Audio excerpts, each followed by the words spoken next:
श्रावणाचे दिवस होते. चोहीकडे हिरवळ पसरलेली होती. डोंगराच्या अंगाखांद्यावरून वाहणारे धबधबे झरे मनमोहक वाटत होते.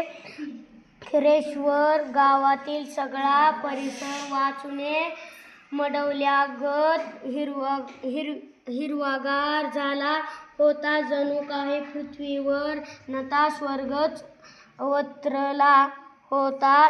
निसर्गसौंदर्याने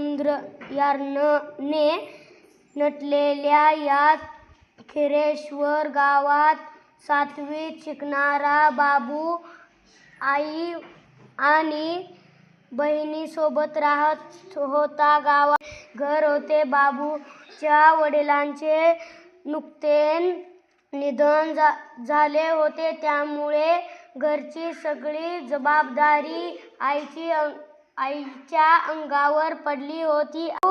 आणि छोट्या माईचे शिक्षण पूर्ण करत होती. शेतीतून मिळणाऱ्या उत्पन्नावर भागत नसल्याने आई वेळ मिळेल तेव्हा दुसऱ्याच्या शेतावर मजुरीही करत होती. बाबू हे सर्व पाहत होता.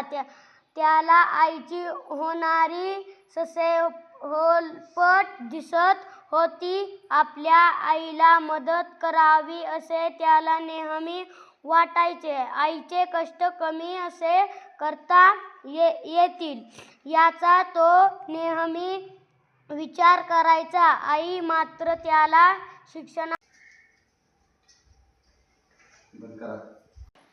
जयला रंगाचा बॉक्स बक्षीस म्हणून का दिला?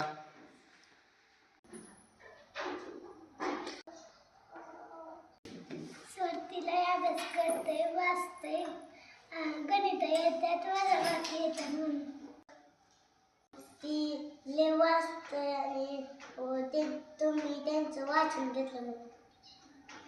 छान, टाळ्या वाजवा यासाठी.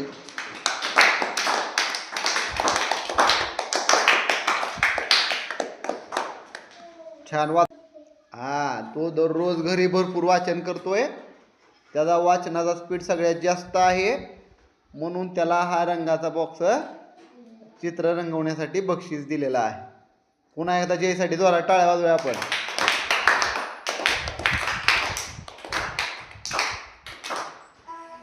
आणखीन कुणाकुणाला रंगाचा बॉक्स मिळाला पाहिजे हातवर करा बरं जरा. कुणाकुणाला मिळाला पाहिजे रंगाचा बॉक्स?